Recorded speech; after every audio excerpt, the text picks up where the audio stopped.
markii aan bannaanka u soo baxay waxaa isha i saaray in adeerkay wuxuu ugu bilaabay garaacmo wuxuu ii garaacay si cadowtinimo ah kadibna wuxuu igu soo jiiday dhulka markii aan la dagaalamay aan isku dayay inaan ka baxsado isagoo ii awood sheeganayna i jiidaya ayuu wuxuu isoo hormarsiiyey dukaankii gabadhii aan la joogay magaaladiisa ee Fatoosh iyada oo careysan oo aan ogeyn meel alla iyo meel laga jiro ayay wixii ku soo booday wiilkii dabadeedna dhulka ku riday xoog ay iga fujisay waxaan orod ku galay dukaankeedii markii uu isku dayay in adeerkay inuu dukaanka igala soo baxay Fatoosh ayaa la dirirtay waxa ay ahayd gabar aad u xoog badan oo aad u dhiig badan in adeerkay oo cadow ah waxa uu isku dayay inuu dukaanka xoog igala baxo laakiin wuxuu awoodi kari waayay inuu soo dhaafo inantan yar ee Fatoosh waxay u sheegatay xoog laakiin wuxuu isku dayay inuu handado dareensiiyana inuu ugu dambeyntii ka xoog badin doono hayeeshee dhag jala uma siino waxayna ku tiri haddii aad awood leedahay kala soo bax gabadha waatan dukaankayga ku jirtay waxaa timid mushkilad iyo culays soo wajahday gabadhii waxayna u aragtay arrintan inay tahay meeshii ugu dambeysay aniga ugu badbaadin kartay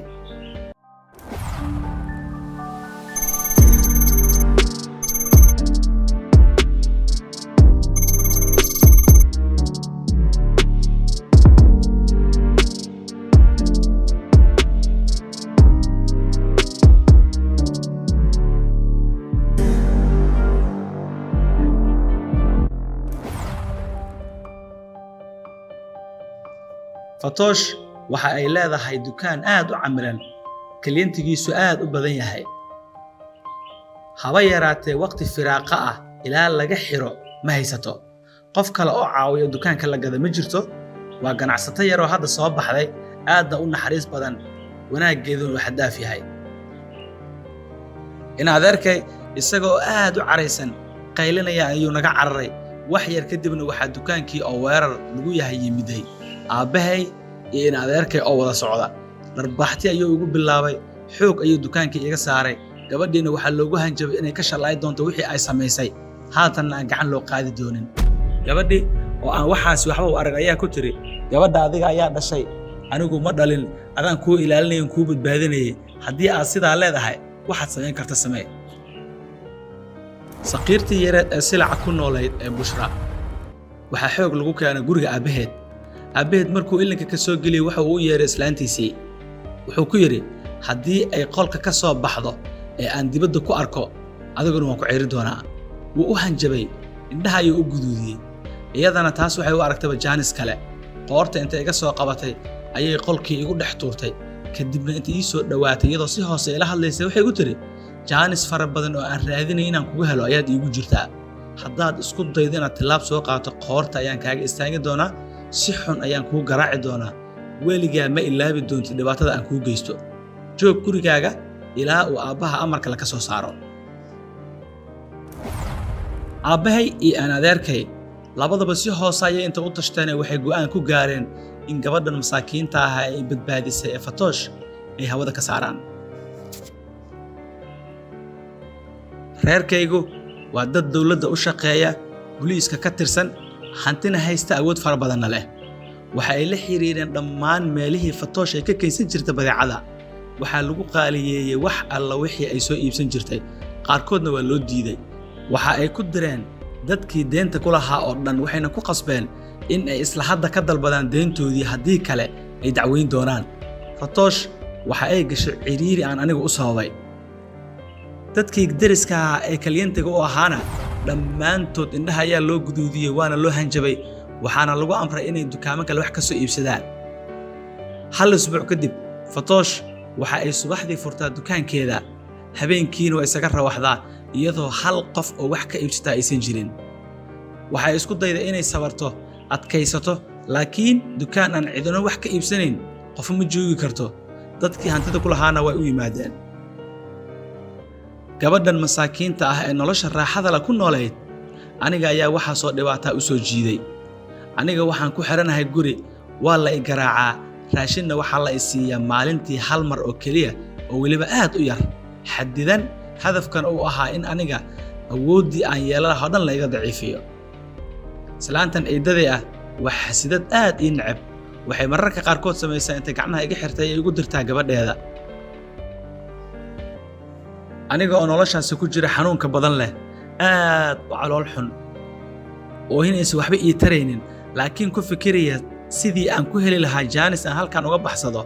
ayaa waxaa dhacday in maalin ay ii soo gashay islaantii eedaday ahayd. Waxa ay igu tiri, barrita waxaa ii ballansan dumar fara badan, waxay igu imaan doonaan gurigayga, halkan ayaan ku wada cunnayn doonaa, aniga ayaa marti qaaday, waxaana la yidhaahdaa madax shub. Weligay waxaan maqlay ma ahayn, waxay iga ahayd wax cusub oo maalinkii igu koowaad aan maqlo, laakiin eedadu waxay igu celisay wax xoogaa qalbigayga farxad geliyey. Waxay igu tiri, waxaan ku siin doonaa wax aad ugu faraxdo, waxaan maanta kuu keeni doonaa dhar aad u qurux badan, waxaad noqon doontaa gabadha ugu qiimaha badan la guriga. Markii dadkaasi barrita ay yimaadaan, aad u salaan, ka wada hortag, wax alla waxay doonaan u gee, u muuji inaad tahay gabar aad u qiimo badan. Dumarkaasoo idil waxaan u wacay waa adiga dartaa, sababtuna waxay tahay waxaa lagaa aaminsan yahay inaad tahay gabar xun oo caasiyad ah, hooyadeed aabbaheed la dirirta. Eedaday aniga ayay iga dhigaysaa hadda dambiilo galay wixii dhacay. Markii hore waxaan ay sheegayso idil maanan aaminin, laakiin galabtii markii la gaaray ayay runtii ii keentay dharkii ay sheegaysay. Aad ayay iigu libistay, timaha ayay ii hagaajisay, way i dhunkatay, waxayna ii muujisay inay tahay qof i jecel laakiin aniga aan xumahay. Carruurnimadu weligeedba waa wax aad u dhib badan. Waan iska aaminay islaantan qalbiga xun leh ee cadowga ah. Waxaana is iri haddii intan ay maanta kuu samaysay barrito markii la gaaro inta ay kuu ballan qaaday ayaa ka sii daran. Waagi markii uu baryay waxaan soo toosay anigoo aad u faraxsan, energy fara badan igu jiro, hadafkayguna yahay inaan sameeyo wax alla wixii ay daday tiri. Aabbahay markuu i arkay aniga oo qoslaaya oo faraxsan, wuu farxay, wuxuu iska aaday shaqadii. Ima weydiinin sababta ka dambaysa oo farxaddan, ima weydiinin waxa maanta dhici doona ee aan sugayo iyo waxa aan ku haminayo. Dumarkii oo idil ayaa yimaadeen, cunnadoodii ayay iska cuneen, way iska baashaaleen, wixii ay danteedu ahaydoo idil way gaartay. Markii la gaaray labadii duurnimo wixii ka dambeeyay dumarku waxay bilaabeen inay iska dhaqaaqaan iska baxaan. Tii ugu dambaysay ayaa gurigii ka tagtay qiyaastii 4:15. Markaa kadib eedaday waxay igu tiri iyada cunno iga dharjisay, iska bax qolkaaga gal, hoosna ka soo xiro, qajaftaadana yaan la maqlin, waxaa ii imaan doona asxaabteeda khaaska ah oo aan filanayay inay ii keeni doonaan hadiyad ay adiga kugu talagaleen, si gaara raba inaan kaaga farxiyo, fadlan qolka gudihiisa ha ka soo bixin, hoostana ha kaaga xirnaado. Aniga markaa kadib waxaan bilaabay inaan isaga ciyaaro qolkayga dhexdiisa, aad ayaan u faraxsanaa, laakiin mar qura ayaan waxaan maqlay oohin iyo aabbahay oo dhahaya maxaa kugu dhacay, war maxaa kugu dhacay, maxaa kugu dhacay. Markii aan ilinka soo furay ee aan bannaanka imiday waxaan arkay islaantii oo aad u ilmeynaysa, kuna dhahaysa aabbahay ha i weydii gabadhaada wixii dhacay. Waan yaabay, qalbiga ayaa i dillaacay. Aabbahay intuu soo cararay ayuu igu dhajiyey bahal dharbaaxti ah oo aad u kulul, dhulka ayaan kula dhacay, waan qayliyey. Waxaan ku yidhi aabba maxaan sameeyey, na aamus, adiga ayaa ugu xaad samaysay balaayaha kugu dhacday, maxaa gurigayga had iyo goor farxadda uga qaadaa, maxaa had iyo goor u jeceshahay inaad dhibaato ii soo jiido, maxaa u diidan tahay inaad aragto aabbaha oo faraxsan oo gurigiisa ka taga habeenkeena yimaada. Ma ogi waxa dhacay iyo hadafka ka dambeeya aniga, mana fahmi karo waxa eedada intaa ka waday, laakiin waa maalinkii ugu horreeyay oo aabbahay cagtiisa intuu qoorta iga saaro dhulka igula riixo, eedadiina ku yidhaahdo maad garaacdid yaa kaa hor taagan. Kelmaddaas oo ahayd kelmadda keliya ay raadinaysay ayay inta soo istaagtay qolkii igu soo jiidatay, aad ii garaacday, kadibna ceega igu qabatay. Maalinkaas waa maalinkii ugu horreysay ee qalbigayga soo galay inaan Ilaahay magan galo, dadka oo idil iska dhaafo, waxa qalbigayga ku jira iyo dadka aan ku haminayo in mar uun caawin doonaan iska ilaabo, inaan Ilaah keliya subxaanahu wa tacaala aan ka dhigto Allihii i badbaadin lahaa, halistan iyo dhibaatada aan ku jirana iga saari lahaa. Aniga oo nafta igu dabar yar tahay ayay mar qor isii daysay. Ma aqaan kadib wixii dhacay, miirka ayaa iga tagay, waxaan soo kacay aniga oo ku hoos jira miis hoostiisa, alaab badanna dusha iga saaran tahay, aad mooddo in loogu talagalay in la yidhaahdo iyadaa isdishay meeshaasayna gashay. xanuunkii iyo dhibaatadii iyo jirdilka la ii geystay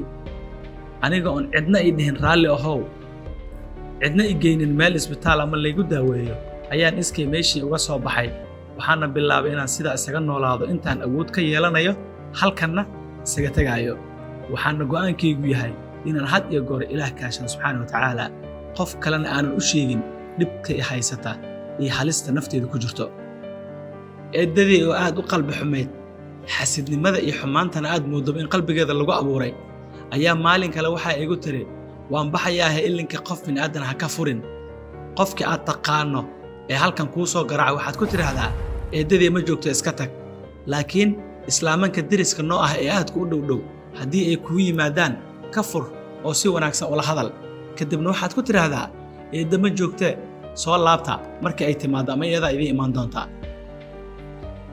markii saacada ay sii maqnay ayaa waxaa ii timi islaan deriska ahayd alla xumaa islaantaas xasidsanaa oo dhibaatada jeclaa cadownimada qalbigeeda ku jirto islaanta iyadana ma qiyaasi karo weligii ma arkin qof deris ah oo deris kale ku caawinaya inuu xumaan iyo dhibaato u geystaan ilmo yar oo saqiir ah islaanta ayaa ii timiday markii aan ilinka ka furna waxay igu tiri aaway eeddada waxaan u sheegay inay maqan tahay waxay igu tiri isdeji aniga waa aabbahay iyo hooyaday way kala tageen sidan laguu necib yahay dhibaatadan laguu geyso ayaa lay geysan jiray waxaa i soo korisay eedda middan ka sii xun weliba adiga mararka qaarkood ee guriga sidan kuugu aamintahay aniga weligay layma aaminin aad ayayna u xumayd